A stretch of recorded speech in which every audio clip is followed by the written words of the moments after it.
Bien, vamos a comenzar con la clase de hoy. La idea para hoy es empezar a hablar un poco de la arquitectura de la GPU.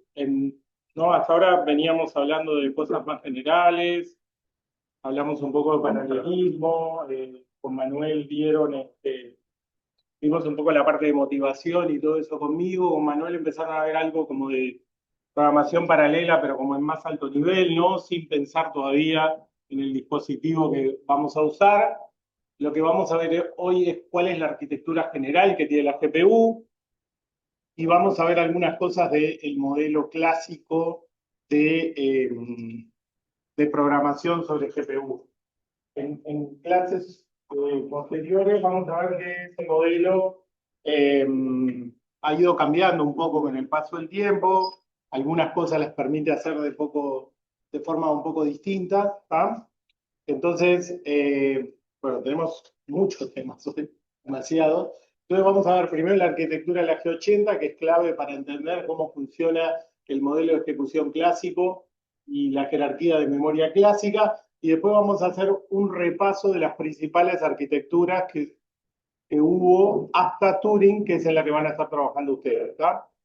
En general, cuando hable de estas arquitecturas, me voy a centrar, las PPT por ahí tienen más información, pero me voy a centrar en algunos aspectos que me parezcan importantes, capaz que hay algunas cosas que ni siquiera las comento, solamente para eso, ¿no? Están por completitud, pero no, pero eso, centrémonos en las cosas más importantes de cada una de las arquitecturas. Bueno, cuando habíamos visto toda la parte de motivación, vimos el tema de cómo se fue a una arquitectura unificada y llegamos a este diseño arquitectónico que es el que tenía la primera generación de CUDA.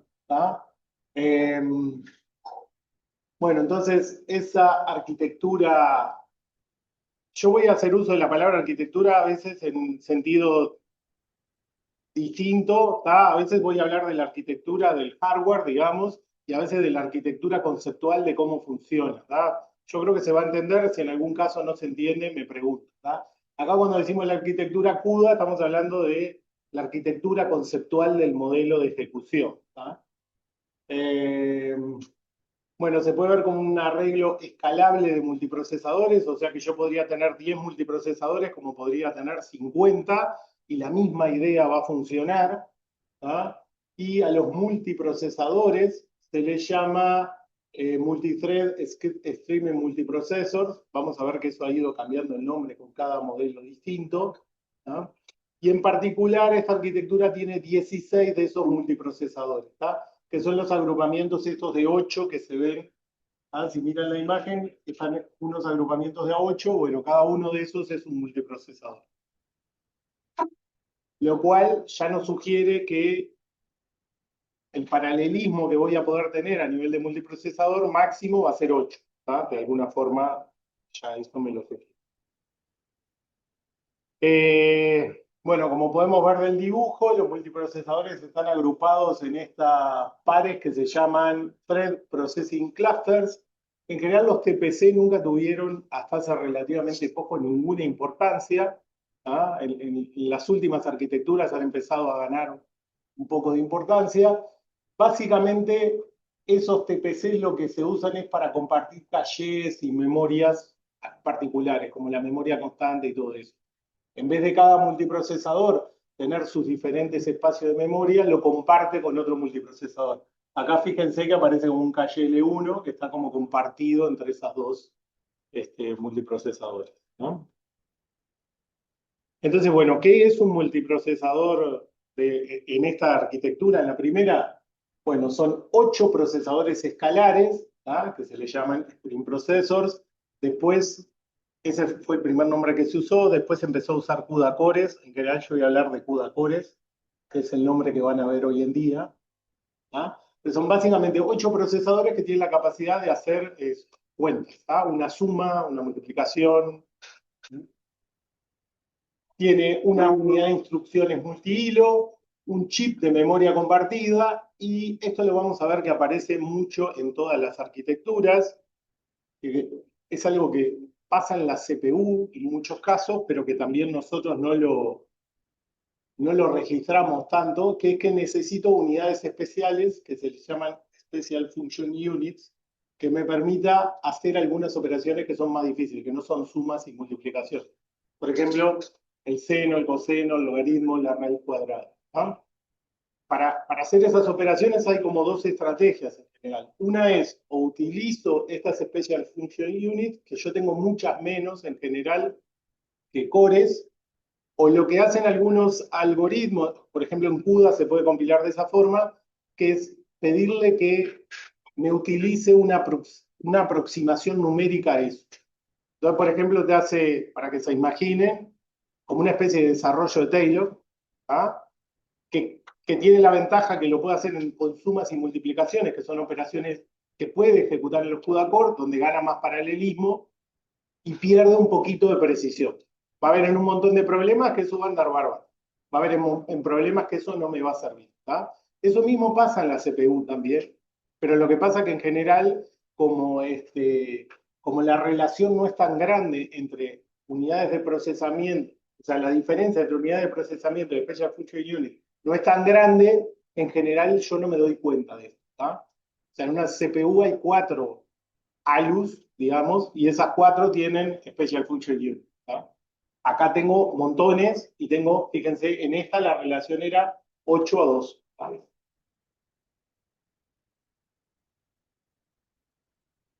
Bien. ¿Qué es lo que hace cada uno de esos CUDA Core? Bueno, básicamente es una unidad que puede hacer una operación de multiplicación seguida de una suma y a la vez tiene en paralelo una que permite hacer una multiplicación. ¿tá? Yo puedo hacer que la multiplicación no haga nada, y entonces hace la suma. Bueno, obviamente que la suma, la resta y la división son todas operaciones que se pueden hacer equivalentemente. Entonces, lo que nos importa de eso es que un CUDA Core es una ALU, básicamente. Lo único que hace son operaciones matemáticas. ¿tá? Eh, los CUDA Core no tienen registros propios ni caché. ¿tá? O sea, el propio procesador no tiene nada de eso. Todo eso está lejos. ¿tá? Eh, los registros se manejan a nivel de multiprocesador. ¿ah? Y bueno, acá en la primera arquitectura, la original, se soportaba puntos flotantes de simple precisión de 32 bits, definida de acuerdo al estándar ese de 1985. Voy a comentar algunas cosas del punto flotante. Hoy en día está completamente soportado. Pero lo primero era un problema porque no se soportaba completamente el estándar. Bueno, yendo a las cosas importantes del modelo de ejecución. Esto es algo que vamos a comentar en detalle y que es bastante importante. Cuando yo trabajo con la CPU, nosotros dijimos que para ir, ¿no? La CPU, ¿cómo hace para ir a la memoria global? Se inventó todo este sistema cuando vimos la jerarquía de memoria de tener múltiples caches de datos para ocultar la latencia. ¿tá? O sea, el ir a buscar datos a la memoria RAM es lo más, no es lo más costoso, pero es un acceso muy costoso para la CPU. Si yo tengo que ir a buscar un dato para operar con él, pierdo mucho tiempo. ¿Se acuerdan de la jerarquía que vimos los órdenes, la diferencia que tenía? Entonces, con esa jerarquía de los cachés, lo que intento hacer es que cuando me traiga un dato lo use muchas veces y no pague ese costo de ir a buscar datos continuamente. Dentro de las diferencias de diseño que comentamos, dijimos que la GPU no tiene caché. Entonces, la GPU, ¿qué pasa? Cada vez que va a buscar un dato, ¿pierde tiempo yendo a buscar los datos? No. Los diseñadores hicieron otra estrategia distinta, que es la que vamos a comentar a continuación, y es la forma en la que se oculta esa latencia. ¿tá? Cuando yo tengo un conjunto de hilos que tienen que acceder a memoria, lo mismo que me pasa en la CPU, ¿no? Imagínense el conjunto de hilos, necesita un dato para operar. Entonces en un momento dice, che, yo preciso este dato.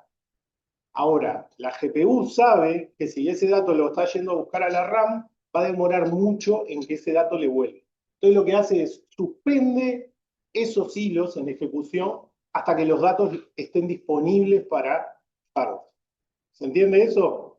Un conjunto de hilos se están ejecutando, Estábamos hablando de multiprocesador, hablamos de 8 hilos, imaginemos que tengo 8 hilos ejecutando, entonces necesito que esos hilos vayan a buscar datos.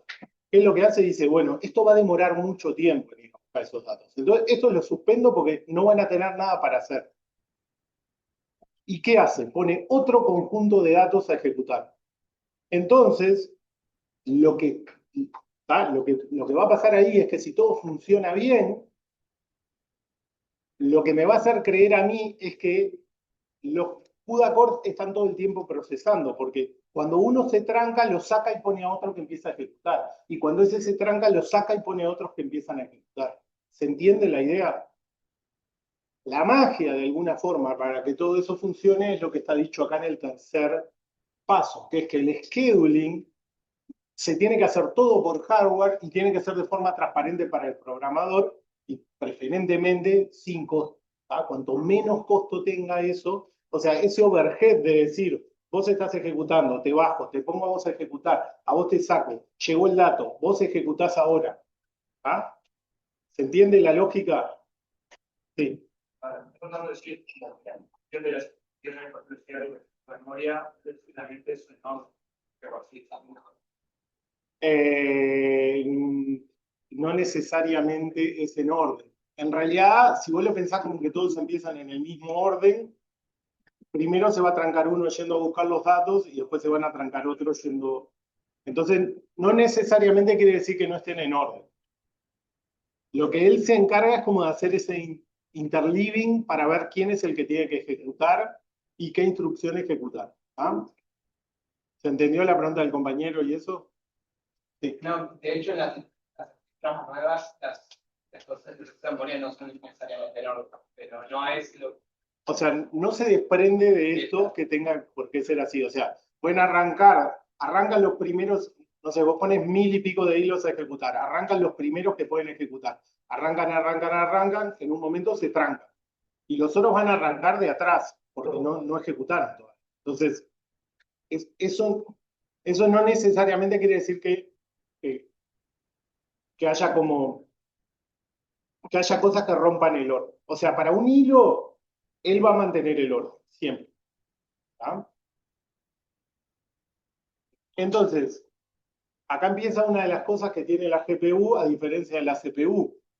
Yo voy a tener mucho más hilos ejecutando que unidades de ejecución. ¿Por qué? Porque si yo tengo, en esa arquitectura que les mostré, había 128 CUDA cores. Si yo tiro 128 hilos ahí, lo que me va a pasar es que la primera vez que cada hilo vaya a buscar un dato, la GPU se va a quedar sin hacer nada, esperando a que le llegue el dato de la RAM. ¿Ah? ¿Se entendió esa idea? Bueno, la, la capacidad, o sea, lo que tuvieron, la virtud que tuvieron al diseñar este tipo de dispositivos es que los multiprocesadores tienen la capacidad de crear, gestionar y ejecutar los hilos de forma concurrente casi sin costo de planificación. ¿tá?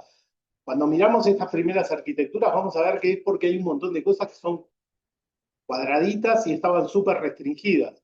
Lo que decía Manuel es que a medida que esto estamos hablando de 2008 por ahí, o sea, estamos en 2026, hay un montón de cosas que lograron liberar después, ¿tá?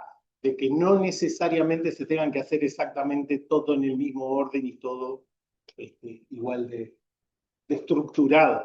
¿tá? Bueno, los multiprocesadores de la G80 pueden ejecutar 768 hilos de forma concurrente, pero no al mismo tiempo, obviamente, ¿no? O sea, yo tengo 128 CUDA cores, no puedo ejecutar más de 128 a la vez, porque no tengo dónde ejecutar. Acuérdense que los CUDA cores son como ALUs, no puedo hacer más de 128 cuentas a la vez. Pero yo puedo tener ejecutando 768 con este truco de alguna forma de unos están ejecutando, otros están esperando por cosas. ¿ah? Y eso hace que, perdón, dije mal los números, ¿no? Son 768 hilos por multiprocesador. El multiprocesador tiene 8. ¿ah? Dije 128 que es el número total. O sea, de esos 8 que tiene el multiprocesador, logra ejecutar 768. Eso hace que toda la tarjeta pueda estar ejecutando 12.288 hilos concurrentemente teniendo 128 aceleradores. O sea, obviamente que no puede hacer magia, no puede tener más performance que el máximo de estar computando con 128 cores todo el tiempo. Pero lo que hace eso es que mitiga ese tema de que no tengo cachés. Si yo no exploto eso, voy a pagar cada vez que voy a buscar un dato en tiempo de ejecución. ¿Se entendió ese concepto? Esto es como central, tipo de las, no sé, preguntas que ponemos, o sea, nosotros tenemos acá varias clases de teórica. Los conceptos que le preguntamos en las pruebas escritas son como conceptos centrales de funcionamiento, es esto. ¿Cómo hace las arquitecturas GPU de CUDA para ocultar la latencia en el acceso a la RAM? Es esto. Bien, entonces vamos a ver el modelo de ejecución clásica, que está bastante vinculado con esto.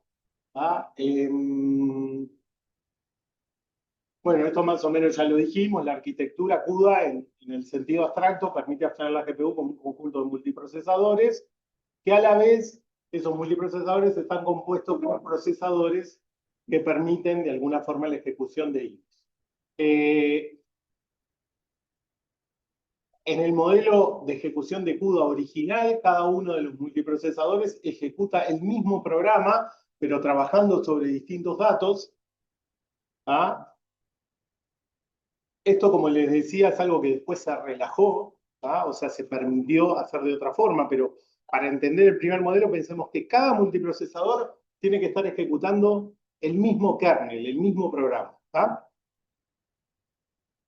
Ahora, los distintos multiprocesadores no tienen por qué estar, perdón, los distintos multiprocesadores no van a tener por qué estar ejecutando la misma instrucción en el mismo momento. O sea, los multiprocesadores, cuando empiecen a ejecutar ese mismo programa, ese mismo kernel, unos pueden ir por una instrucción y otros pueden ir por otra, en función de los datos que estén procesando. Bueno, este paradigma se le suele conocer con el nombre de SPMD, que quiere decir Single Program Multiple Data, que eso creo que ya lo había mencionado. Ahora, internamente, cada multiprocesador, yo acá primero voy a plantear una idea general y después de plantearla lo que voy a hacer es refinarla un poco más. Primero entendámosla así y ahora después vamos a ver cómo funciona de verdad. Cada multiprocesador, ahora estamos tratando de entender cómo funciona cada multiprocesador. Ya dijimos que cada multiprocesador, entre ellos son independientes. Después de que yo le digo, este kernel va a ejecutar en todos los multiprocesadores, empieza a ejecutar cada uno de ellos y bueno, van en diferentes instrucciones en función de lo que vayan haciendo. Pero el mismo kernel. Ahora lo que yo quiero saber es qué pasa dentro de un multiprocesador con la ejecución, porque dijimos que un multiprocesador tiene 8 CUDA cores. ¿Todos van a estar ejecutando la misma instrucción? No. ¿Qué van a estar haciendo? Vamos a ver cómo funciona. Entonces, internamente cada multiprocesador sigue el paradigma de programación paralela Single Instruction Multiple Threads. Ese es un concepto que inventó NVIDIA cuando sacó esta arquitectura, o sea, no existía, es el nombre que le pusieron ellos.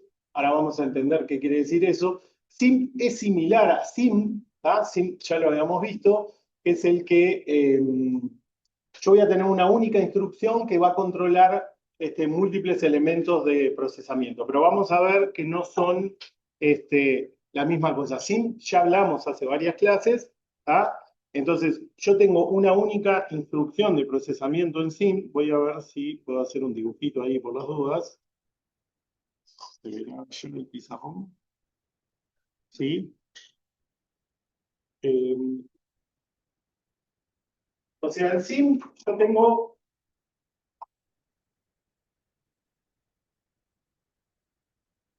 ¿Cómo funcionaba SIM? SIM es como funcionan los procesadores Intel que dijimos, ¿no? Yo tengo operaciones que pueden ser escalares, o sea, yo tengo un solo elemento con el que voy a hacer una operación, o sea, tengo operaciones escalares o puedo usar operaciones vectoriales. Pero cuando yo tengo operaciones vectoriales, por ejemplo, si son de 512 bits, yo tengo que llenar las dos palabras. ¿Va?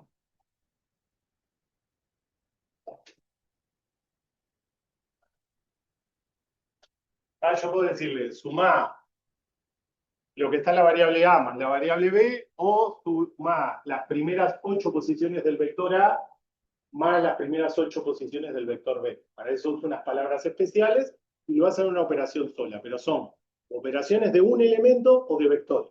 No hay más nada. ¿Se entendió eso? Ya lo habíamos visto varias veces, pero para este caso está bueno. Bueno, en el caso de SIM, que es lo que tengo en NVIDIA, en microprocesadores, no es exactamente así, sino que yo voy a tener una cosa que se puede ver, que se le llama como carril de cómputo, que es como que cada hilo fuera independiente. ¿Está? Yo tengo mis hilos y a priori asumamos que son independientes. La restricción que tiene esto es que yo solamente tengo una unidad, una única unidad, a la que se le llama hardware sequencer, que es el que despacha las instrucciones a los elementos de procesamiento. Entonces yo solo le voy a poder despachar una unidad, una instrucción a los hilos para que ejecute. Entonces, si es vectorial, está bárbaro, porque todos hacen lo mismo.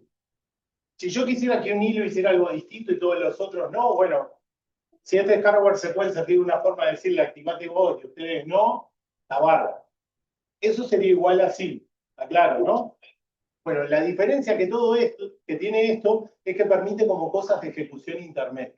O sea, si todos los hilos tienen que ejecutar la misma instrucción, bueno, se dice que los hilos mantienen coherencia. Y bueno, si los hilos tienen que ejecutar instrucciones distintas, lo que vamos a decir es que tienen una divergencia, y ahora vamos a ver lo que pasa. Es el hardware sequencer el que se encarga de saber eso, ¿tá? El que va a despachar las instrucciones es el que sabe lo que va a pasar con eso. Entonces, la unidad va a difundir una única instrucción por ciclo a todos los elementos de procesamiento que pueden ejecutar en función de las divergencias. Para poner un ejemplo y que lo imaginen, por ejemplo, si, no sé, yo tuviera el identificador de hilo y le pregunto si, por ejemplo, si el identificador de hilo módulo 2 es 0, o sea, los hilos pares quiero que hagan una cosa y los hilos impares no debería hacerlo con las mismas rayitas que hago los hilos, pues si no, no se va a entender. Si los hilos son pares, quiero que hagan la instrucción 1, y si los hilos son pares, quiero que hagan la instrucción 2. Esto en sí no se puede hacer, porque yo no puedo agarrar y decirle unos hilos hagan una cosa, otros. En sí, sí, porque lo que hace el hardware sequencer es agarra y dice, supongamos que los hilos empiezan en el 0, entonces lo que le dice es, vos tenés que ejecutar, vos no. Vos tenés que ejecutar, vos no. Vos tenés que ejecutar, vos no. Vos tenés que ejecutar, vos no. Y le manda la instrucción 1. En el ciclo siguiente de reloj, como el hardware sequencer es el que va llevando eso, dice, ahora es al revés, vos no hagas nada, vos hacés, vos no hagas nada, vos hacés, vos no hagas nada, vos hacés, vos no hagas nada, y le pasa la instrucción 2. Y cuando terminan acá siguen ejecutando juntos como antes. ¿Ah? Entonces, fíjense que se gana ahí que si yo tuviera escalares, yo tendría que usar para hacer 8 operaciones, 8 ciclos para hacer las operaciones. Acá los estoy haciendo en 2 partidas, en 2 conjuntos, y pueden ejecutar. ¿Se entiende esa idea? ¿Ah? Es bastante más sofisticado que SIM, ¿tá? Y eso es parte de por qué también funciona rápido la GPU. Una pregunta. Sí. Las instrucciones sí, las hacen en tu sitio de valor. Las instrucciones vectoriales sí. Sí. No necesariamente la CUDA. ¿Cómo? La CUDA no necesariamente. Las de CUDA no necesariamente, pero fíjate una cosa, si vos podés hacer la operación de 8, acá también la podés hacer. O sea que sí la harías. Dependiendo de cómo sea la arquitectura, también la podrías hacer. Es como, tiene todas las ventajas de sí y te da como una cosita más. Entonces, bueno, como consecuencia del funcionamiento descrito, el mismo programa podría ejecutar si cada hilo ejecutara en forma independiente en un core distinto. O sea, yo estoy logrando de alguna forma emplear ese comportamiento. ¿Ah? Fíjense que yo incluso acá podría hacer un código que dijera, si sos el hilo 0, hace, si sos el hilo 1, hace, si sos el hilo 2, hace, si sos el hilo 3, hace. ¿Qué problema tiene eso? ¿Se puede hacer con este esquema de funcionamiento de eso? Voy a perder todo el paralelismo. O sea, es el peor escenario para la GPU ese código. Pero funciona, porque en la primer cosa le paso la primera instrucción y le digo, vos trabajás y ustedes 7 no hacen nada. En la segunda le digo, vos trabajás y ustedes 7 no hacen nada. Y así. O sea, yo puedo ejecutar cada hilo como independientemente. Puedo hacer que la GPU se comporte así. Ahora es mi peor caso de ejecución. Tengo que tratar de no hacer códigos que hagan eso. Si yo trabajo una matriz gigante, bueno, puede ser que me pase que en los casos de borde tenga que tener en cuenta una situación particular y se me dé este fenómeno de la divergencia, y en algunos casos va a haber alguno que va a trabajar más, un poquito menos, bueno, no voy a poder zafar de eso. Pero uno tiende a tratar de hacer esto lo menos posible. O sea, si tengo que partir, parto en dos mitades, pero si empezás a partir de a un hilo, algo estás pensando mal. ¿Se entiende esta idea? ¿Ah? Entonces, la diferencia con SIMD es que SIMD permite tener paralelismo a nivel de datos, o sea, cuando todos los estilos son coherentes, yo estoy trabajando a nivel de paralelismo de datos, y bueno, podría tener paralelismo a nivel de hilo cuando tengo divergencias y cada uno ejecuta de forma independiente.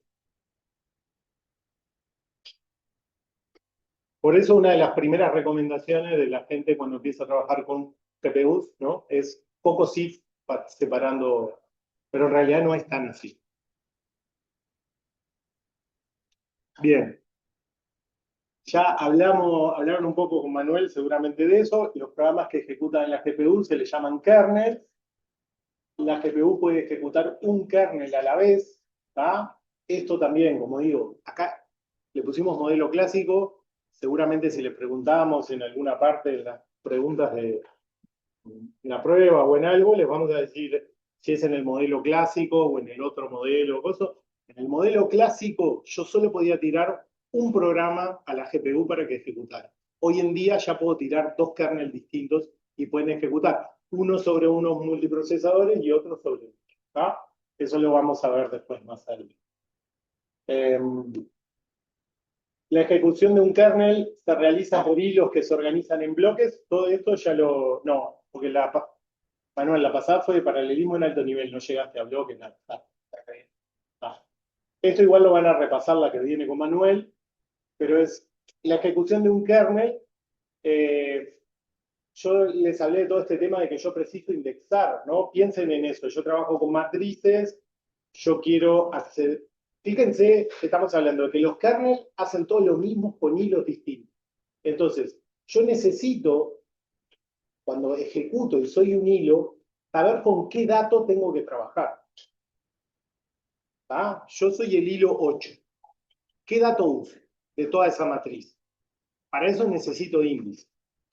Necesito saber que soy el hilo 8 para arrancar, y bueno, necesito alguna estrategia de cómo parto el procesamiento de esa matriz. ¿Ah? Entonces, todo esto que estamos viendo acá de cómo se organiza, de que yo tiro y es una gran grilla que está partida en bloques y que esos bloques están partidos en hilos, es porque eso me permite jugar con los índices y que cada uno acceda a datos distintos. ¿Ah? Entonces, bueno, los kernels se organizan en bloques, ¿ah? Que van a estar compuestos de hilos. Los bloques van a poder ser unidimensionales, bidimensionales o tridimensionales. ahí va a depender mucho de mi problema. Si yo trabajo con una matriz, en general yo voy a querer índices bidimensionales, voy a querer poder referenciar por el I y el J los elementos de esa matriz. Si estuviera procesando, yo qué sé, no sé, algo que fuera lineal, capaz que me interesa tener solamente índices de un tipo, entonces lo hago unidimensional. Depende ahí un poco del problema que está resolviendo, ¿no? Y esos bloques se organizan en un grid que en el modelo clásico podía ser unidimensional o bidimensional, hoy en día puede ser tridimensional también. ¿Ah? Pero está, con eso nosotros en general no hacemos cosas que sean más que bidimensional y bidimensional. Claro, ¿no? Más que eso no hacemos sin ello. Bueno, cada bloque es... cada bloque va a ser ejecutado en un multiprocesador en forma independiente. ¿Va? Esto, ¿no? Nosotros dijimos que esto es una grilla de hilos que se parte de alguna forma en bloques. En la clase que viene van a ver cómo se configuran esos bloques, cómo yo le digo, quiero tirar tantos bloques, quiero tener una grilla que tenga tantos bloques y tantos hilos, ¿va? Un poco en función del problema. Pero bueno, cada bloque se va a ver mapeado a un multiprocesador. ¿Ah? En principio, si yo tuviera tantos multiprocesadores disponibles como todos los bloques que yo tiré de una grilla, todos se van a ejecutar en paralelo, ¿tá? No voy a tener mayores problemas.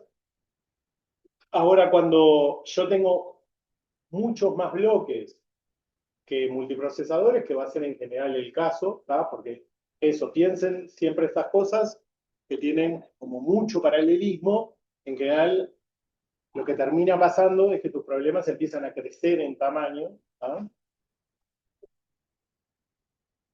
Y también está ese tema de que las cosas no se queden trancadas sin tener nada para ejecutar. Entonces, tener muchos bloques ejecutando hace que esto no me pase. ¿No? Entonces, un multiprocesador va a poder ejecutar múltiples bloques a la vez. ¿No? Y un detalle que es importante de esto es que los bloques no tienen un orden de ejecución a priori. Cuando ustedes vean el tema de la indexación, a veces pasa que uno asume, por ejemplo, supongamos que los bloques uso una estructura unidimensional. Entonces, empieza en el bloque 0 y tiro 128 bloques, van hasta el 127. Uno asume que el bloque 0 va a ejecutar primero y no necesariamente es verdad. ¿Ah? Entonces, bueno, no asuman ningún orden de ejecución sobre los bloques. Y bueno, después de que tengo el bloque, ¿cómo se mapea eso adentro del multiprocesador? Cada hilo, como es medio natural ahí, del bloque va a ejecutar en cada uno de los CUDA-coros que tengo. ¿Se entendió más o menos hasta acá? O sea, la grilla es lo que yo tiro en la GPU, un bloque es lo que ejecuta en un multiprocesador y un hilo es lo que ejecuta en un CUDA-core.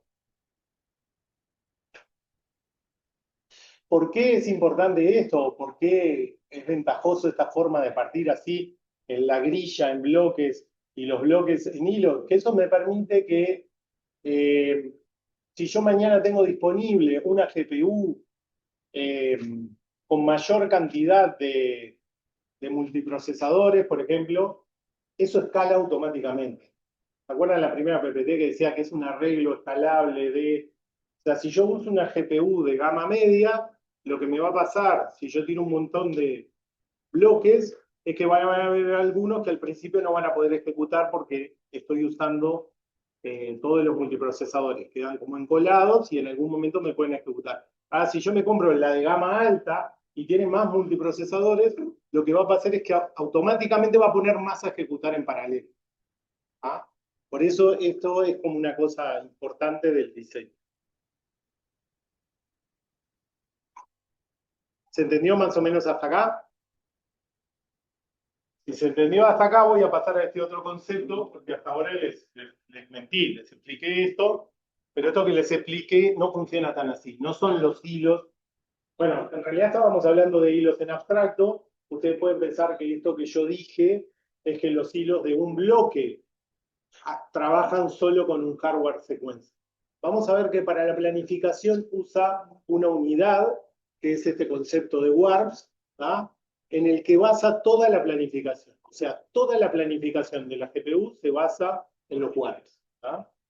En el modelo clásico, ¿tá? Ahora permite hacer unas cosas más flexibles en las últimas arquitecturas. Entonces, el multiprocesador crea, gestiona, planifica y ejecuta en base a grupos de hilos que se llaman warps.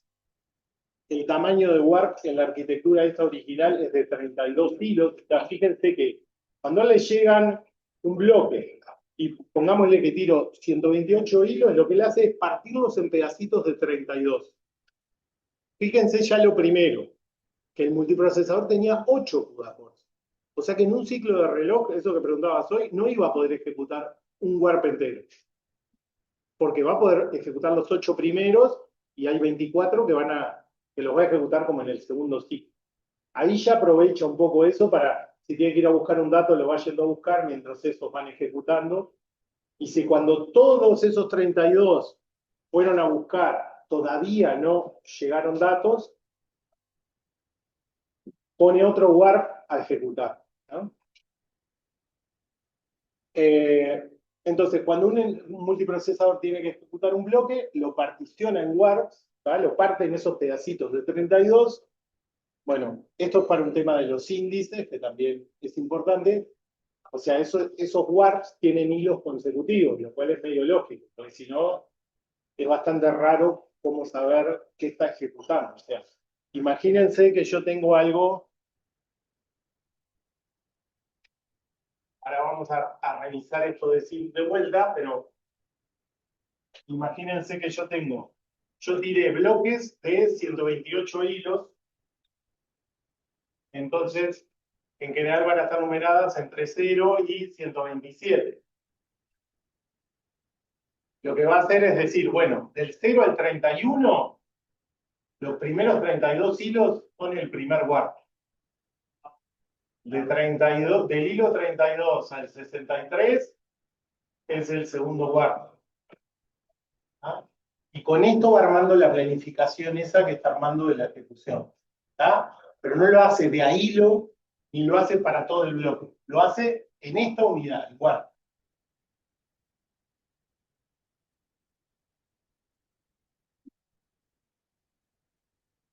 Entonces, ¿cuál es la mentira que les dije hasta ahora?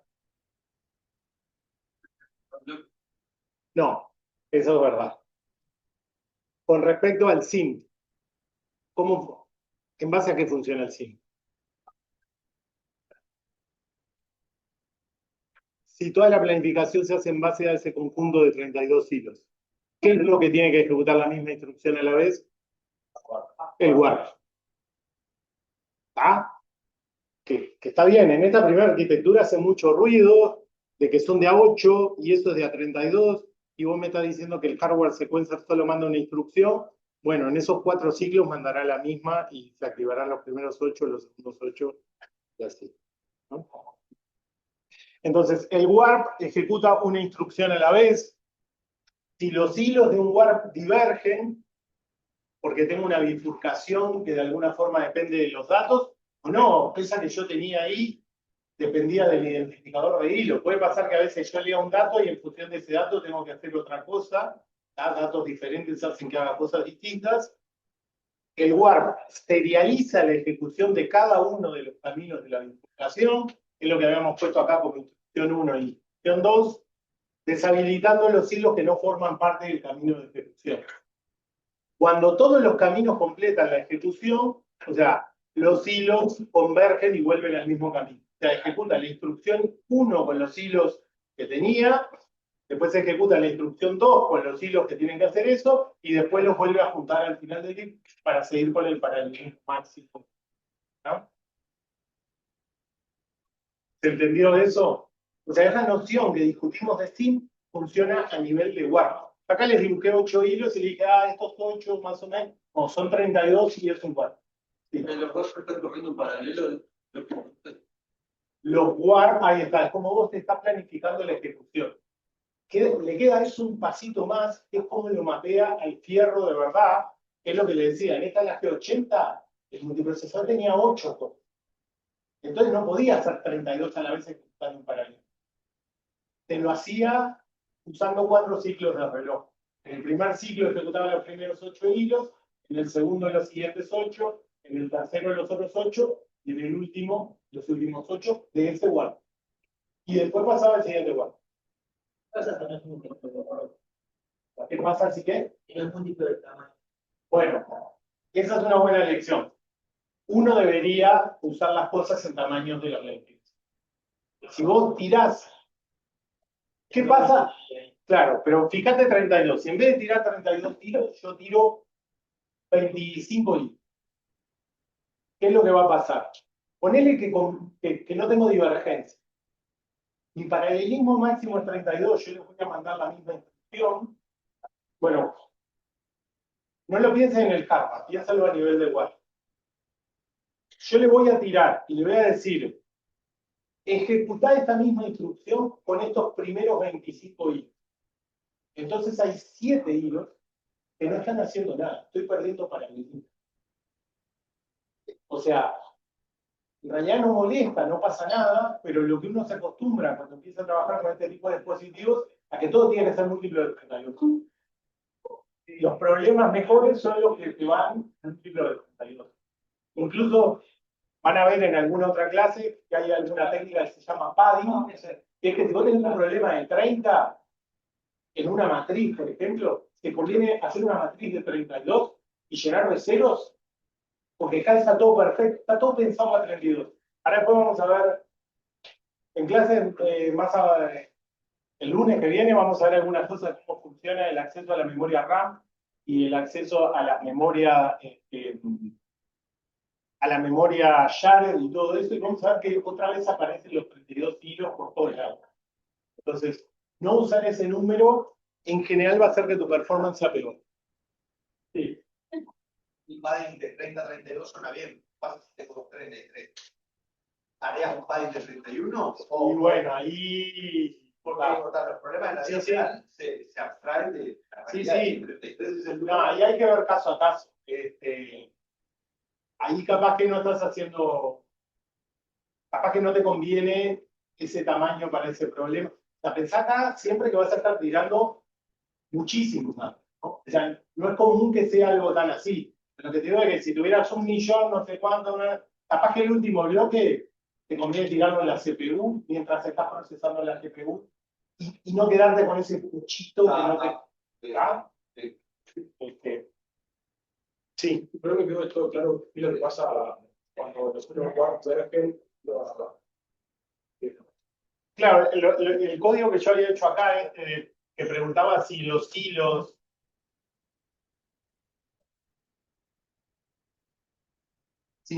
son 0, y decía, acá ejecuto la instrucción 1 y acá ejecuto la instrucción 2. Bueno, esto pasa a nivel de guardia. O sea, yo tengo del hilo 0 al 31, que es el primer guardia. Entonces, lo que va a pasar es que este ciclo de reloj, después de que chequea la condición, le va a decir al hilo 0, vos, al hilo 2, al 4, hasta el 30, vos estás activo. Y ejecuten la instrucción 1. En el siguiente ciclo, le va a decir a los impares que ellos ejecuten. Pero este dibujito que yo hice, que yo lo planteaba como hilos sueltos, no sé qué, es a nivel de guardia. Entonces, fíjense una cosa. Bueno, esto es obvio, que es lo que veníamos hablando, que la eficiencia máxima se logra cuando los hilos de un warp coinciden en su camino de ejecución. O sea, la GPU. Sigan pensando en una pantalla. La GPU lo que hace es procesar píxeles de una pantalla. Cuanto más parecidas son las tareas que hacen todos, mejor le va a la tarjeta. Entonces, la eficiencia máxima la tengo cuando todos los hilos del warp están haciendo exactamente lo mismo. Pero fíjense un detalle, que la divergencia ocurre únicamente dentro de un warp. O sea, si yo hubiera tirado 64 hilos y hubiera hecho este código, lo que habría pasado es que en el primer ciclo de reloj yo ejecutaría los hilos pares del primer warp. En el segundo ciclo ejecutaría los impares del primer warp.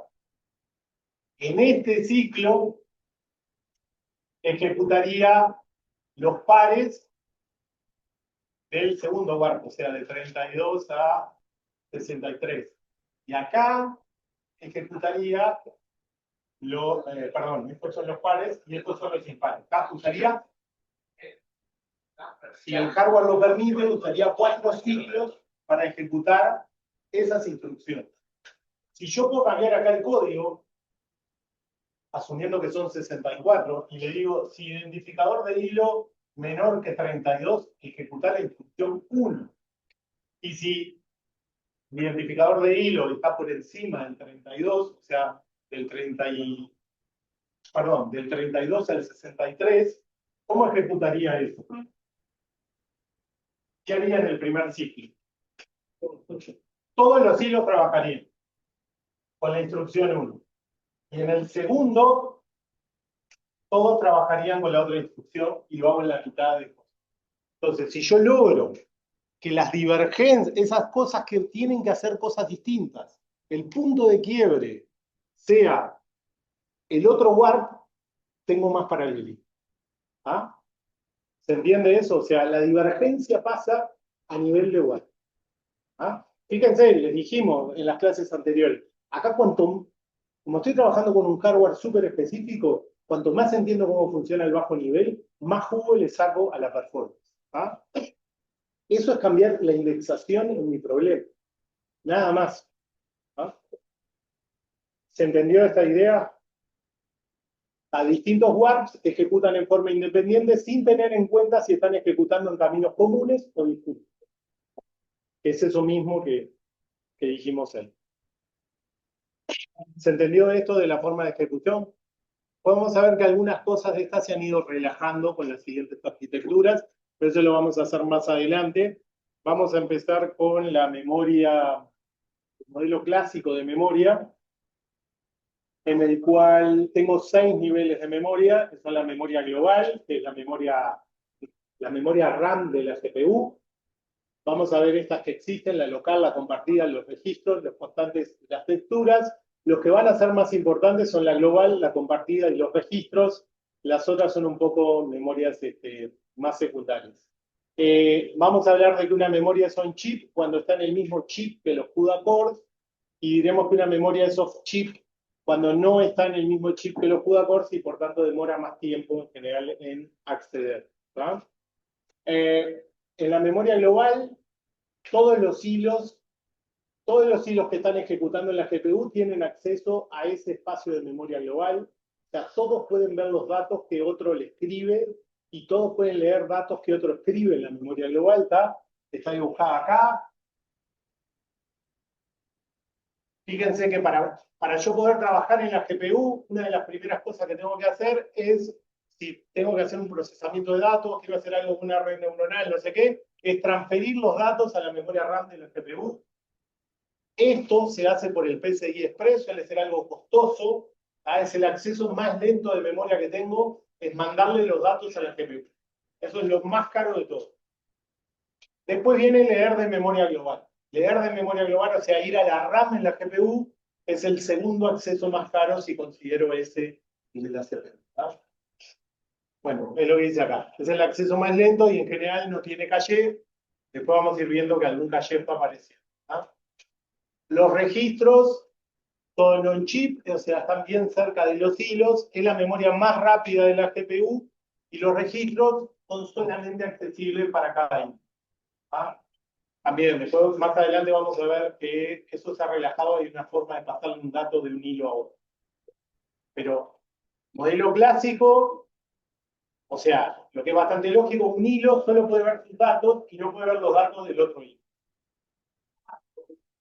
Ese espacio de memoria es gestionado completamente por el compilador, a diferencia del otro, que soy yo el que digo quién pega ahí.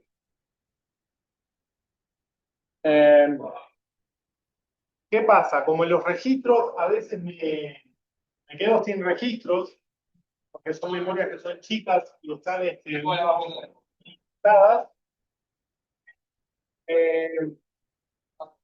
Las primeras arquitecturas tenían esto de las memorias locales, hoy en día se usa un poco menos, que cada hilo tiene una memoria local que puede usar. Es una memoria muy lenta porque no es cacheada, es off-chip, y también es gestionada por el compilador, ¿está? Creo que, no sé si lo tengo dicho en la otra.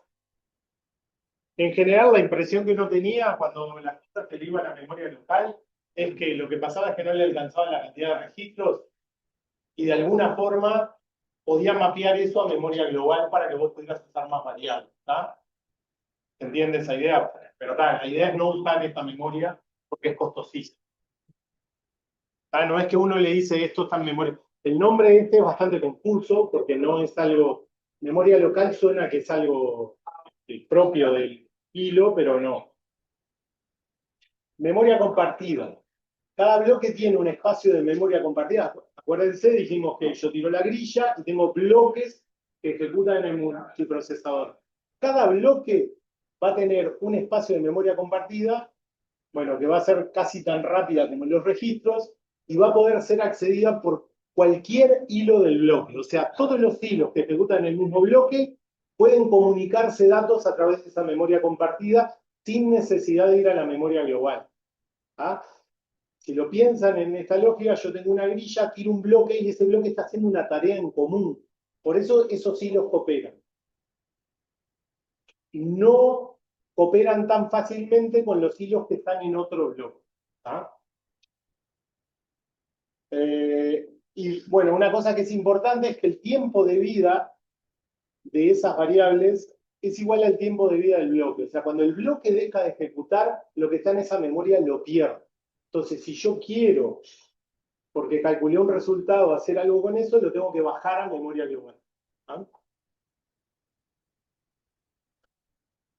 Bueno, memoria constante es una memoria rápida.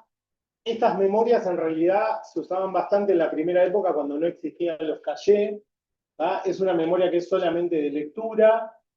Está cacheada esa memoria. Estas memorias vienen bastante del tema de los gráficos y se usaban en un principio bastante explícitamente porque te permitían leer datos más rápido, sobre todo si no tenían modificaciones y eran datos chip.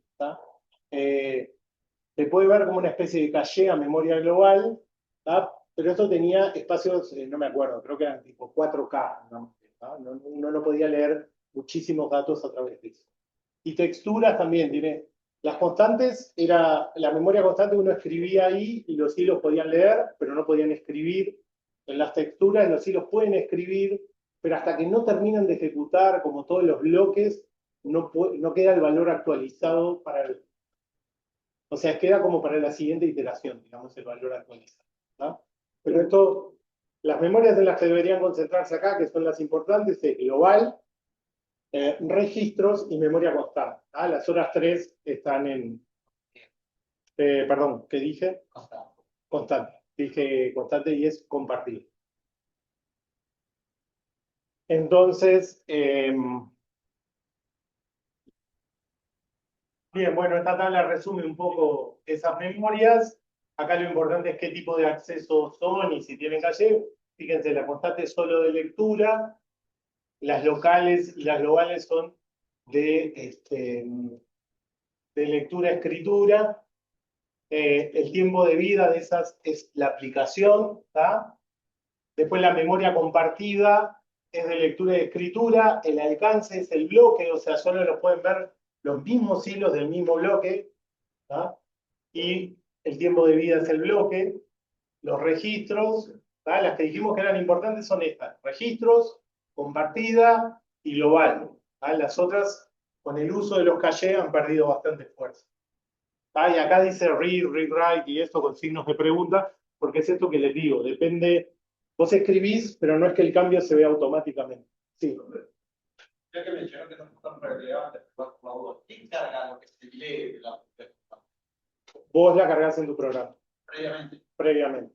Lo que pasa es que vos hoy en día, como tenés caché, vos tenés unas cosas que le podés pasar como hints. Si vos tenés un dato que lo precisás muchas veces, vos le podés decir, este dato es candidato a caché, y el loco te lo lleva al caché. Entonces no vas a usar eso. Esto, o sea, en las tarjetas que son gráficas, no, capaz que las de servidores no. Todo esto sigue estando abajo. Vos podrías usar esas memorias. El problema es que hoy en día nadie se complica tanto porque te dan herramientas más fáciles para hacer las mismas cosas. O sea, yo llegué a usar los de texturas, pues tenía que cargar datos grandes y precisaba que los cacheara y te funciona, digamos, está ahí, pero no. ¿Se entendió más o menos esto? Bueno, vamos a hacer un repaso a algunas arquitecturas, voy a tratar de ir un poco rápido, me voy a centrar solo en los aspectos importantes. Bueno, ahí tenemos una evolución de las últimas arquitecturas, no voy a comentar mucho de eso, hasta Pascal, que fue la que se usó en el curso pasado, la que usamos en el curso pasado fue Pascal. Hay una arquitectura intermedia ahí después de la GT80, que ahora ya la sacamos, que no llega a ser considerada como una arquitectura. La siguiente que estamos viendo en este caso es Fermi, que salió tipo 2 o 3 años después. Siempre acá hay todo un tema, yo puse las fechas más o menos de cuando se hizo el anuncio, pero en general lo que suele suceder con esto es que NVIDIA monta un evento, hoy justo hubo un evento en el que el dueño de NVIDIA dice qué van a hacer, pero desde que eso se dice hasta que la tarjeta existe de verdad y la podés comprar, a veces pasa un año o un año y medio. Entonces, las fechas son un poco antojadizas ahí. Bueno, en 2010 sale la segunda arquitectura, como les decía, que pasa a soportar completamente el estándar 754-2008 para simple y doble precisión. Yo les había dicho en la anterior, primero usaba el estándar 1985 y un problema que tenía es que, por ejemplo, los números desnormalizados no eran soportados. Entonces, si tu problema de puntos flotantes se iba a números muy chiquititos, te empezaba a dar cualquier cosa, ¿no? O sea, funcionaba con los números en puntos flotantes, los normalizados solamente.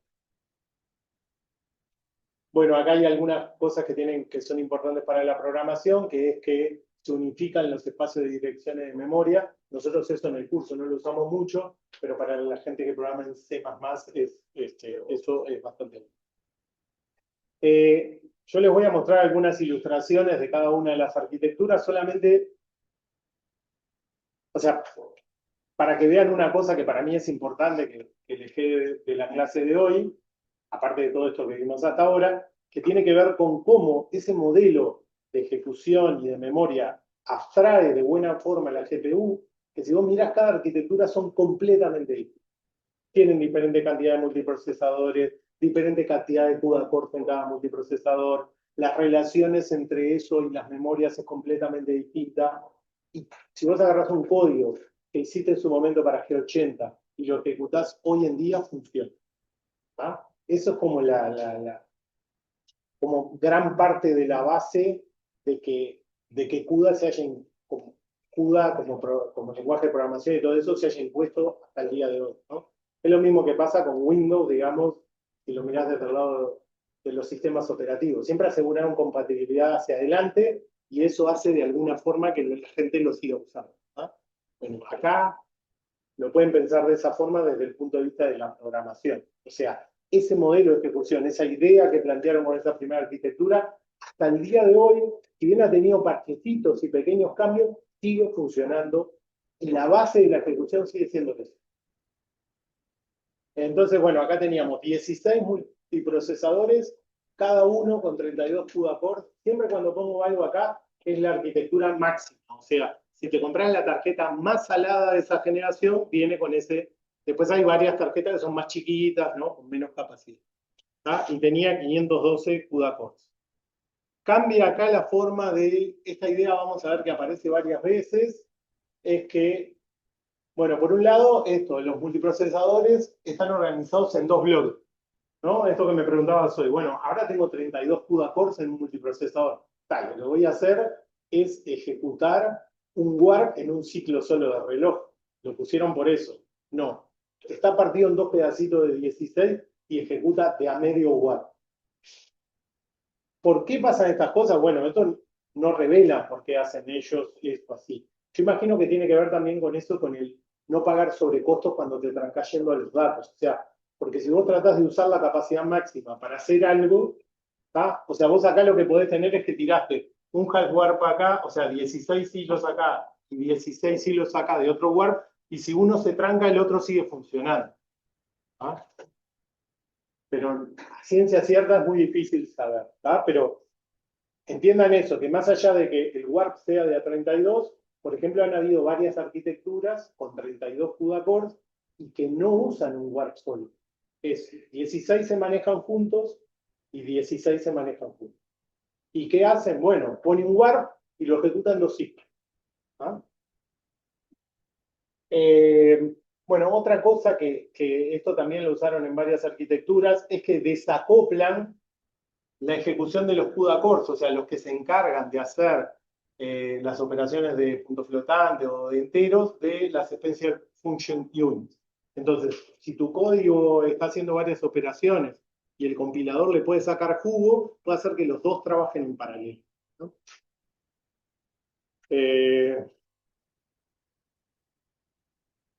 Bueno, esto más o menos es lo que dije hoy, o sea, hay dos warp scheduler que son los que se encargan de esos subconjuntos. Y bueno, cada CUDA core, acá a partir de acá, y es algo que se ha usado bastante, se ha separado entre una unidad de entero y una unidad de punto flotante. ¿Ah? En este caso, solo una de ellas podía estar activa a la vez. Después van a ser, vamos a ver que hay diseños en los que las dos pueden trabajar.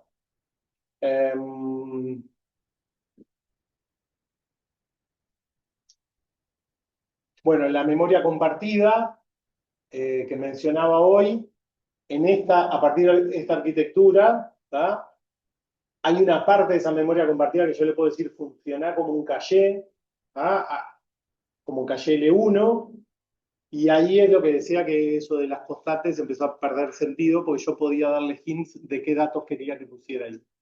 Yo tenía, en este caso, había que configurar cómo yo quería que se partiera esa memoria, cuánto de shared y cuánto de caché. ¿Ah? Y aparece el caché L2, que eso es una novedad. La anterior vimos que había alguna cosa de caché L1, aparece el L2. Bueno, los hilos pueden acceder ya sea shared, como en ese primer nivel, al caché L1, que pega en el caché L2 y después va a la RAM, eso igual que en la CPU. ¿Ah? Y esto que es bastante importante, nosotros en el curso no le vamos a dar mucha bolilla, pero a partir de esta generación incorporaron mecanismos para detección y corrección de errores en el acceso a datos. O sea, los servidores Intel, cuando hacen procesamiento de esas cosas, yo le puedo poner mecanismos de detección y corrección de errores en memoria, por ejemplo, entonces me dice, che, hice una cuenta y corrige, por ejemplo, si se equivoca en un bit cada tanto, ¿ah? Y en otros casos me puede detectar que le está dando algo inconsistente en memoria, o sea, por fallas de la memoria, digámosle. Eso es súper importante para megaservidores que dan servicio o sea, en la tarjeta de videojuegos no te importa, pero imagínense la gente que está corriendo en Amazon o en algo, necesita saber si las cuentas que hizo le dieron bien, le dieron mal, entonces estos mecanismos se usan. ¿Ah? Eso hace que la performance baje un poco porque está aplicando esos códigos de detección de error. ¿No? Pero hasta acá eso no existía. ¿Ah? Pasamos a Kepler, vamos a ir así rápidamente por cada una de ellas. Esta es la tercera arquitectura, y acá, si bien se mejora muchísimo la performance, el foco está puesto en otro lado. ¿Ah? Esto lo hablamos en alguna de las clases pasadas, que es el tema del consumo de energía. O sea, un problema que tenían las tarjetas hasta esta generación es que tenían mucha más velocidad que las CPUs, pero si seguían así, ibas a precisar una fuente muy potente para que ejecutara. ¿Ah? Entonces, a partir de esta época es que empieza a haber una preocupación con eso, y acá lo que tratan de hacer es reducir el consumo. ¿Ah? Entonces, lo que se quiere es tener una mejor performance por watt, ¿ah? De la arquitectura. Entonces, bueno, no importa cómo se llaman los nuevos streaming multiprocesos, eso es lo mismo.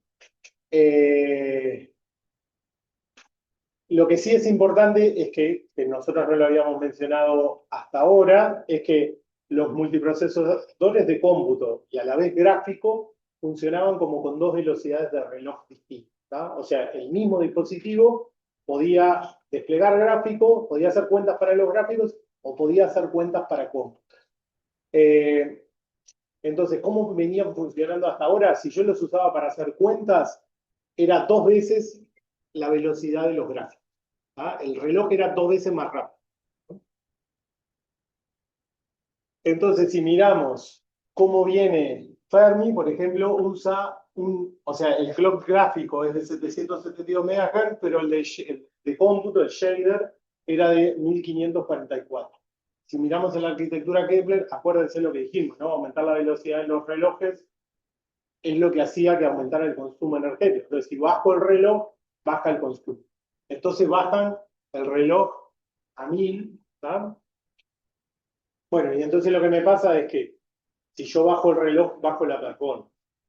Entonces, ¿cómo hicieron para con menor consumo lograr la misma performance? Bueno, pasamos de 512 cores a 1536 cores. O sea, agregaron muchas más unidades de procesamiento para compensar esa bajada de reloj.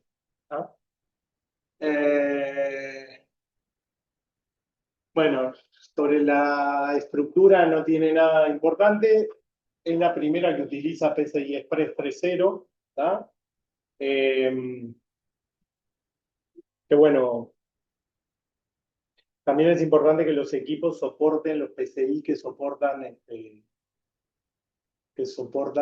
las tarjetas. Ahora, hace poco en el clúster UI, justo había quedado un equipo, una tarjeta potente puesta en un PCI más lento, y entonces funcionaba más lento de lo que debería. Y eso se detectó en algún momento. Bueno, ahora, esto también, fíjense que acá esto no es importante, no les vamos a preguntar cuántos CUDA core tiene la arquitectura. Digo, acá lo que hay que ver es, mira, acá los multiprocesadores tienen 192 CUDA core, o sea, pasamos de 8, 32, ahora 192. El modelo siguió funcionando. ¿Tá? Eso es lo que quiero que vean. Y vamos a ver cosas que crecen hacia un lado y después van para el otro. ¿Por qué? Porque cada arquitectura es independiente y ajustan el diseño a que le cierre con lo que necesitan en ese momento. ¿Tá? Bueno, acá se agrega un caché de solo lectura. Esto es más parecido a la memoria constante que lo que dije hoy del caché L1. Este caché de solo lectura se agrega a partir de esta arquitectura. Eso es exactamente lo mismo que era la memoria constante. ¿No? Que seguramente lo que estén haciendo es que ellos lo están mapeando a la memoria constante. Maxwell. Otra vez, seguimos centrados en eficiencia energética. Capaz que es algo que, o sea, hoy en día, o sea, yo lo comento acá, pero capaz que alguno dice, bueno, esto sigue siendo un problema hoy en día, digamos, para la GPU, ¿no? En la medida en la que han crecido las demandas de cómputo, ha pasado que para seguir creciendo, siguen precisando más watts de potencia, y entonces esto es como, en cada arquitectura tienen que terminar de ajustar esto, y están luchando continuamente para que no se les vaya el consumo. En algún momento eso era muy importante, ahora a partir de un poco de eso, de esa importancia, porque en algún momento la Comunidad Económica Europea y la GPU necesitaba más de 250 watts, era como que le ponía un sellito no sé qué, y pasaba a pagar un impuesto y se iba carísimo. Entonces, el límite era no pasarse de los 250 watts. Hoy en día se ha recontrapasado, ¿no? Pero en estos momentos era bastante importante. Acá la performance por watt pasa a ser casi el doble que en la arquitectura anterior. Fíjense cómo eso sigue siendo el hincapié principal. Bueno, fíjense que en la anterior teníamos multiprocesadores de 192 CUDA core, como les fui mostrando que fue creciendo, entonces uno dice, bueno, en la arquitectura que viene van a tener 384 CUDA core por multiprocesador. No, un 128. ¿Ah? Lo importante acá es que entiendan eso, que cada placa es distinta, cada vez la diseñan de cero, entonces tienen la capacidad de jugar con cosas hasta que logran el consumo que quieren, la performance que quieren y ese tipo de cosas. Entonces,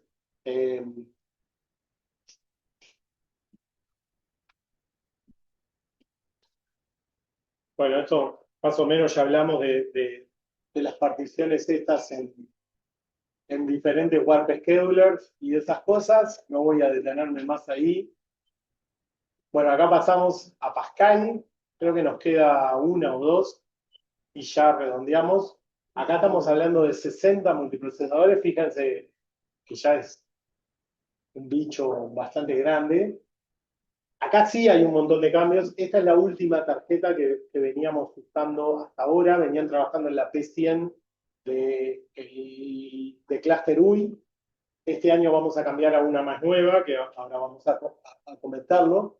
Y voy a mencionar algunas cosas importantes de esto. Es que, bueno, es la primera vez que se saca como un servidor exclusivo de cómputo basado en tarjetas, ¿tá? Que se llamó DGX1 y fue como un producto que estaba comercializado pensando ya en inteligencia artificial, que ahora lo voy a comentar en un par de PPTs más adelante, y tiene un montón de mejoras con respecto a las arquitecturas previas. Acá sí vamos a hablar de mejoras. Hay algunas mejoras de hardware que las saqué porque no eran tan relevantes, pero aparece una tecnología de NVIDIA que se llama NVLink, que ahora después voy a comentar, y empiezo a trabajar con puntos flotantes de 16 bits, que yo les decía, es una de las cosas que se han incorporado en el último tiempo para mejorar la performance. Entonces, acá, por ejemplo, hay un gráfico que muestra la performance relativa de cómo era la K40, que es de servidor de Kepler, Maxwell, cómo sería la P100 usando puntos flotantes de 32 bits y cómo multiplica por 2 la performance y pasa a 16 bits. O sea, lo que lograron es, achicando la precisión, lograr el doble de performance. ¿Tá? Y acá lo podemos ver en los números, ¿no? 5.3 en doble precisión, 10.6 en simple precisión y 21.2 en hard precision. Les comentaba de NVLink. Bueno, ¿qué es NVLink? NVLink es una tecnología que la inventó NVIDIA. Fíjense el tema este, ¿no? Si yo voy por el PCI Express, estoy pagando el costo, ¿no? Imagínense que yo tengo estos problemas gigantes de redes neuronales que tienen que usar 4 tarjetas para procesar.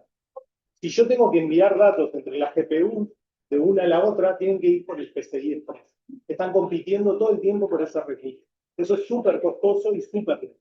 Entonces, con esta tecnología, una de las cosas que me dejaba hacer es en esos servidores conectar las GPUs directamente entre sí y que se envíen los datos sin pasar por el PCI Express. Y en algunos equipos especiales, ¿tá? Por ejemplo, IBM era el Power 8, yo podía transferir entre la GPU y la CPU, pero tenía como una pieza, como algo especial en la que yo encastraba eso. Y me salteaba el PCI Express. ¿Ah? Entonces, si lo comparo con el ancho de banda que me daba el PCI 3, el PCI Express 3, era 5 veces más rápido. ¿Ah? Es comparable con tecnologías como InfiniBand, usar Ethernet de 100 GB. Fíjense que cuando yo tengo problemas muy grandes que requieren muchos datos, yo voy a tener muchos tiempos de estas transferencias. En el Cluster UI, por ejemplo, no hay, era carísima esa tecnología, entonces no se pudo poner. Y bueno, cada vez que te transferís datos a la memoria RAM de la CPU o entre 2 GPUs, vas por el PCI Express y eso te degrada la performance muchísimo. Les había hablado de esto algunas clases atrás, que es esta la HBM2, que es esta la memoria que se le llama Stacked RAM. Sí. ¿Funciona parecido a la que era antes de No. El SLI te permitía. Yo el SLI no lo usé mucho, pero lo hemos hablado en otras clases porque a todos les surge la misma duda, y es como que puenteabas de alguna forma el PCI Express. Pero eso era como más artesanal, no sé. Esto es una tecnología de ellos que, o sea, nosotros ni siquiera la hemos visto, digamos. Pero es como que te imagines que es un cable que va directo a cada una de las GPUs. Y fíjate que necesita que la CPU, para poder soportarlo, tenga algo distinto. O sea, no es que en cualquier servidor lo conectabas. Tenías que comprar el Power 8, eran tipo 3 servidores en el mundo que te toleraban esa tecnología. O sea, venía con algo que te permitía enchufar. ¿tá?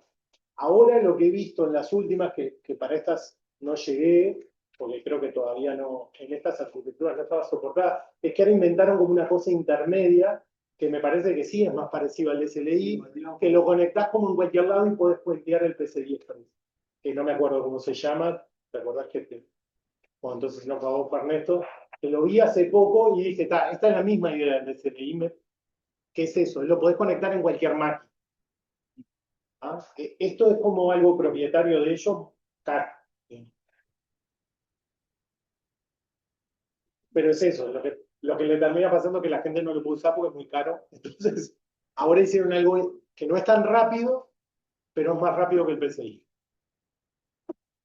Bueno, las memorias RAM, estas Stacker RAM, ¿tá? Esto, nosotros no vamos a hablar muchísimo de esto, para arrancar porque no sabemos mucho, pero son estas memorias 3D, que se supone que es lo que se viene. Fíjense que esto, las GPU lo empezaron a usar en el 2014-2015, ya había tarjetas que usaban esta memoria, en las PCs hasta el día de hoy no las tenemos. ¿tá? Cuando yo daba esto por el 2014-2015, decía, bueno, en un par de años las vamos a tener en las CPUs, y seguimos sin tenerlas. Es una tecnología propietaria, en cara. ¿tá? Si uno mira los servidores que tienen esto, o sea, hay servidores que tienen, perdón, hay tarjetas de las de servidores que tienen GDDR, que es la memoria típica que solían tener las GPUs, y hay otras que tienen esto. Las que tienen esto salen casi el doble, para que se hagan una idea. Bueno, eso permite, son muchísimo más rápidas, por ejemplo, con respecto a la arquitectura previa, y bueno, y eso permite, no sé, hacer un mejor diseño del hardware. ¿tá? De esto pueden leer, o sea, nosotros en el curso no entramos en detalle, pero hay mucho material de eso. Eh,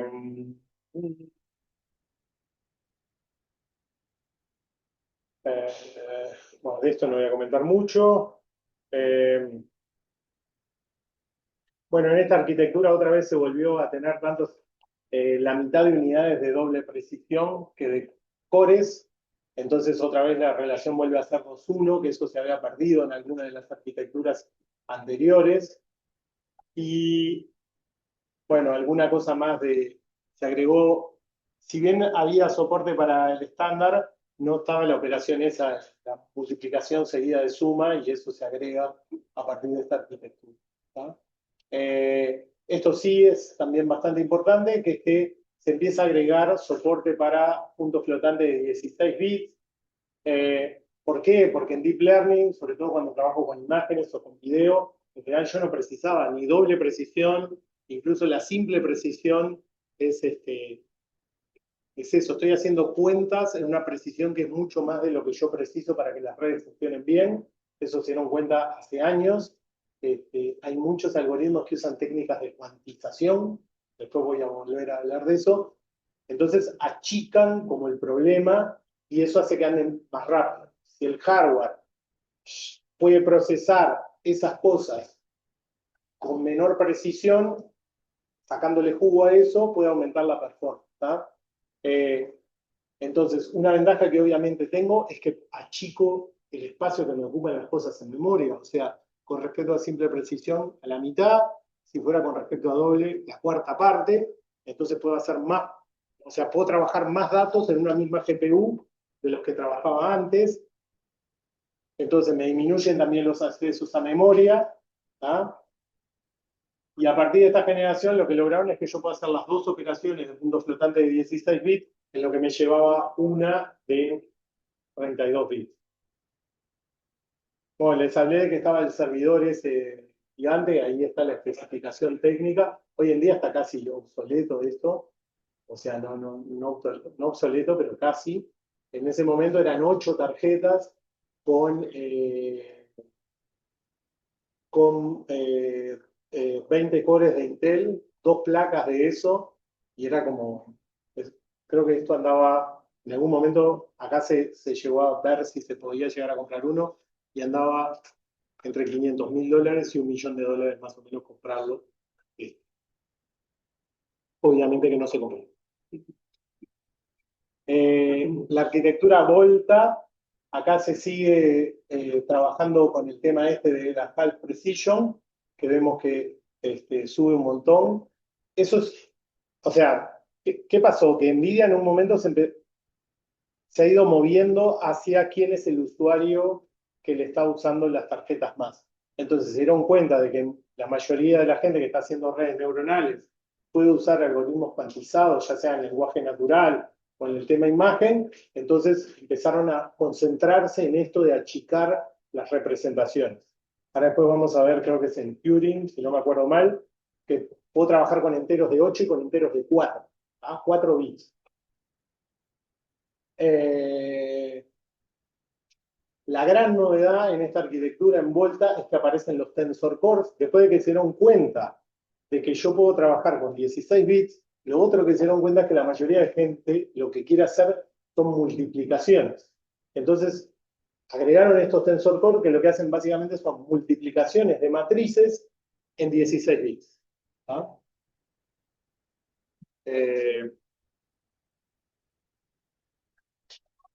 Entonces puede hacer 64 operaciones de esa multiplicación y suma,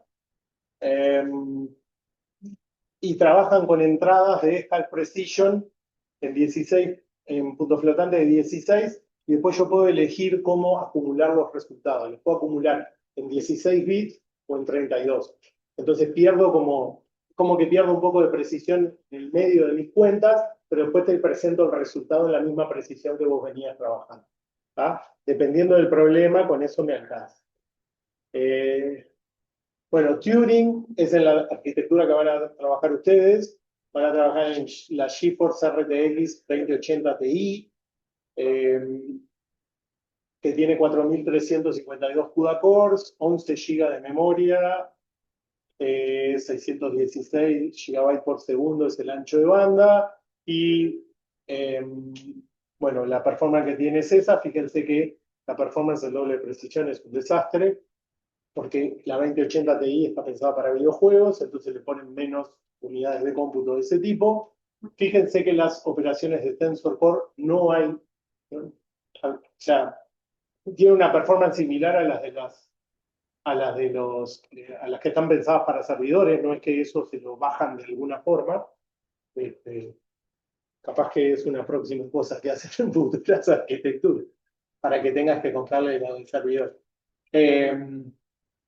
Bueno, ahí puse el dibujo siempre que me gusta para que vean que son unos monstruos así gigantes. Justo me quedó eso ahí. Lo bajo un poquito para que se vea. Bueno, la arquitectura tiene 68 multiprocesadores, tiene 64 CUDA core por multiprocesador y tiene 8 Tensor Cores por multiprocesador, lo que da un total de 544 Tensor Cores en toda la GPU. Y tiene una cosa nueva, que nosotros no vamos a hacer nada con eso, pero los que hagan computación gráfica y eso seguramente puedan llegar a hacer, que son los Ray Tracing Cores, que es algo que apareció ahí que ayuda a hacer los cálculos de los Ray Tracing. Por ahora no he visto a nadie que le saque cubo a eso para hacer cómputo, pero en algún momento va a aparecer alguien que lo haga. Bueno, como decía, se incorporan esos Ray Tracing Core. Para nosotros no van a ser relevantes, para la gente que hace la parte gráfica sí son muy importantes. Acá separan el cómputo de puntos flotantes y de enteros. ¿Se acuerdan que les habíamos mostrado que en un CUDA core están las dos cosas? Lo que volvieron a aplicar es la misma idea que hicieron con las especies Function Unit y desacoplaron los dos pipelines de ejecución. ¿Por qué? Porque se dieron cuenta que en un montón de aplicaciones, a la vez que vos tenés, no sé, una cierta carga de cómputo de punto flotante, tenés un 30 y pico % de carga de entero. Antes lo que te pasaba es que cuando trabajaba uno, el otro se trancaba y así sucesivamente. Ya lo que logran es que eso le saque jugo en paralelo. Obviamente que todo eso lo hace el compilador, ustedes no le dicen nada. Compila y le saca jugo a eso de la arquitectura, ¿está? Pero es importante porque siguen siendo cosas que por ahí nosotros no vemos y mejoran la performance de ejecución. Bueno, hay algunos cambios con el diseño de la shared memory, ¿tá? Se pasa, fíjense que en Pascal, no doy todos los detalles de las otras arquitecturas para no aburrir, comento algunas cosas, pero fíjense que el diseño, la shared memory y el cache L1 se habían separado, que en algún momento vimos que estaban juntos. Bueno, volvieron a estar juntos y volvió a ser configurable cuánto es de cada uno de ellos. ¿Ah? Y bueno, esto es lo que decía de que los Tensor Cores incorporan el manejo de enteros de 8 y de enteros 4. Eso sirve mucho cuando uno tiene eso. Ahora están bastante de moda los algoritmos cuantizados y eso en redes neuronales. En eso, achicar al máximo la representación posible y que todavía me dé bien. ¿Tá? Obviamente que en muchos casos hay un trabajo experimental de ver si yo achico el dato, en vez de ser 16 bits, es 8 bits. ¿Le da la red para aprender lo que tiene que aprender o no le da? ¿Ah? Eso tiene que ver mucho con la gente que trabaja en redes, el ver si eso funciona, pero fíjense que acá en performance, bueno, si yo trabajo en tensores de half precision y acumulo en half precision, mi performance es 107. Si acumulo en 32, baja la mitad, que tiene cierta lógica. O sea, opero en 16, pero los resultados los escupo en 32. Si paso a trabajar en 8, 215, se multiplica por 2, que es lo que uno espera. Achiqué a la mitad, me mejora la performance el doble. Y si paso a trabajar en 4, se multiplica otra vez por 2. ¿Ah? Entonces, si yo lograra que mi algoritmo, porque que quiero trabajar, lo puedo cuantizar en 4, ¿no? En un esquema de redes, y lo puedo transformar en multiplicaciones de matrices, uso los Tensor Core y anda volando. ¿No? Pero eso depende siempre del problema. Para cerrar, voy a comentar esto porque, aparte de todo esto de los hardware, de decirle que todos los hardware son distintos y todo esto, que me parece que es interesante para ustedes en ese sentido, de que la CPU tiene que todo ser consistente con las anteriores, las memorias me tienen que andar. Esto es un cacho de fierro que cada uno es distinto y entonces cambian todo y vos no te enterás. Y si el modelo de ejecución funciona, para vos es transparente todo esto que pasó. Ahora, ¿cómo uno hace? ¿No? Me los imagino ustedes, programador, mañana trabaja en un lugar y tiene que hacer un código para que funcione una GPU y vos lo primero que decís es, ¿pero en qué GPU va a ser? Porque ¿cómo se reparten estas cosas? ¿Qué hace? ¿Cuántos bloques tiro? ¿Qué tiro? En función del tamaño que tiene, si yo no sé en cuál vas a ejecutar. Entonces existe esto de las compute capabilities. Bueno, primero unos números en comparación ahí de las arquitecturas. Les queda ahí en las PPTs, así no los hago perder mucho tiempo, pero fíjense, acá dije, por ejemplo, que Kepler era un cambio importante en el consumo, en la cantidad de gigaflops por watt, y por ejemplo, saltó de 6,48 a 15, o sea, multiplicó por 2 la capacidad. Han habido arquitecturas que son saltos en ese tema de la performance relativa con respecto al consumo. La cantidad de CUDA cores, fíjense que en general ha crecido, aunque la arquitectura Turing ha bajado un poco. Los relojes, fíjense eso que yo les decía en kernel, en Kepler, para mejorar el tema del consumo eléctrico, lo que hicieron fue bajaron de 1544 a 1006. Entonces, es decir, bueno, a partir de ahora las arquitecturas van a ser con relojes bajos. Fíjense que en esta arquitectura, en Pascal, lo subieron a 1600 de vuelta. ¿Por qué pasan esas cosas? Y bueno, es difícil saberlo. Nosotros, a partir de la especificación, podemos teorizar un poco. Seguramente lo que haya pasado ahí es que la performance no era buena. O sea, la armaron, la hicieron, la diseñaron. Hay un problema que tiene CUDA, que es que no tiene fábricas como Intel. O sea, Intel diseña, fabrica y puede probar lo que hizo. NVIDIA diseña, pero manda a fabricar.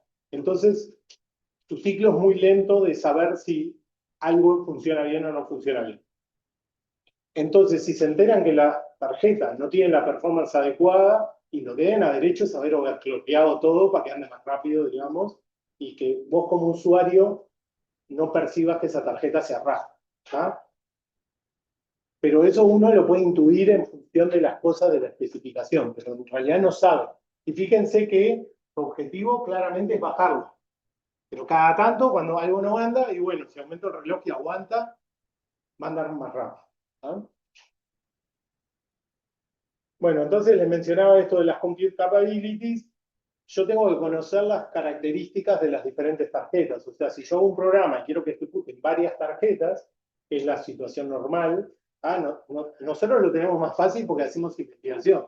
Entonces, en general, ejecutamos sobre una tarjeta que sabemos cuál es y está bárbaro. Si vos vas a hacer un producto, vas a querer que ejecuten varias y de alguna forma vas a tener que saber características de la tarjeta en la que estás ejecutando. Para eso existen esto que son las compute capabilities. Básicamente, compute capabilities es un código numérico que tiene dos números, una cifra que implica la generación y una segunda cifra que implica, bueno, una cierta revisión de eso. Por ejemplo, las GPUs de la CUDA G80, la que hablamos al principio, eran Compute Capabilities 1.0. Y las últimas arquitecturas, ahí hoy incluí Blackwell, que todavía no lo he podido leer mucho, que es la nueva, que todavía está ahí saliendo. Entonces Ampere va de 8 a 8.7, Ada Lovelace es la 8.9, Hopper es 9.0 y Blackwell es la 10, la 10.3, la 11, la 12 y la 12.1. Eso todavía no lo he leído mucho, pero está raro que una misma arquitectura tenga diferentes números al principio. Todavía no lo he visto en detalle. Y acá, por ejemplo, les doy una referencia de, sobre todo de las primeras. Por ejemplo, la G80 era 1.0, que tuvimos varias de esas. Bueno, ustedes van a estar trabajando con el 7.5, que es la GeForce RTX 2080 Ti y, por ejemplo, la Tesla G4. Y bueno, esos son todos los números que han existido. Hoy en general creo que lo que está hasta 5 ya está deprecado, o sea, ya no se usa más. El driver ya no anda contra eso y todo lo siguiente todavía funciona. ¿Para qué me va a servir eso? Bueno, no es solamente por curiosidad de qué tarjeta tengo, sino que me van a dar características diferentes de ejecución. Entonces, por ejemplo, la cantidad de bloques que van a poder ejecutar sobre un multiprocesador puede llegar a ser distinto. Entonces yo debería, cuando voy a empezar la ejecución, preguntarle qué CUDA Compute Capability es y en base a eso partir el problema. Voy a pasar a una tabla que tiene unos datos ahí, pero eso pueden entrar a la Wikipedia y ver todas las diferencias que hay en Compute Capabilities, pero les voy a hacer una pregunta antes de eso. Si yo les pregunto en las Compute Capabilities, el número de warp ese que hablamos al principio, dijimos que son 32 hilos el warp. ¿Se les ocurre, qué se les ocurre que pasó con el número de hilos que ejecuta en un warp durante todas las Compute Capabilities? ¿Cambió o no cambió? Quedó constante.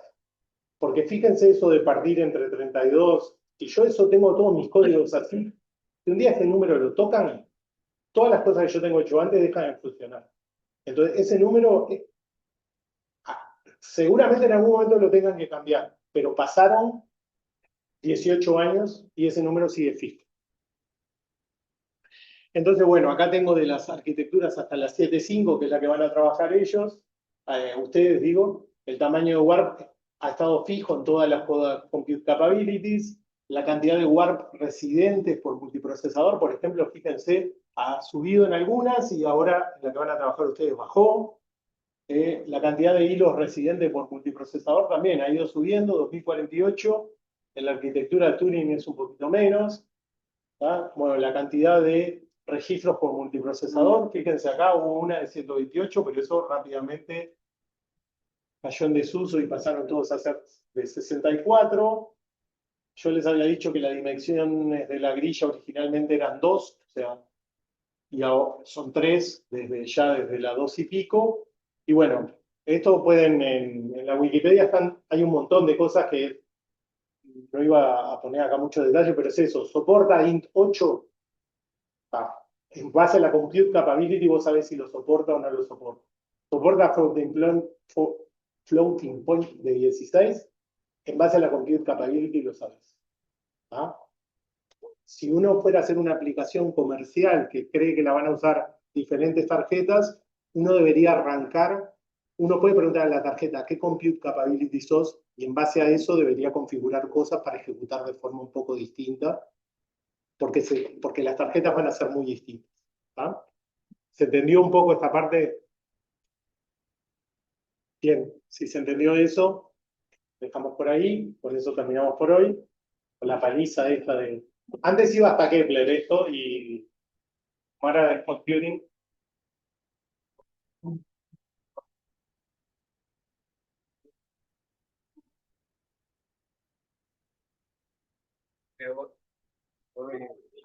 Pero,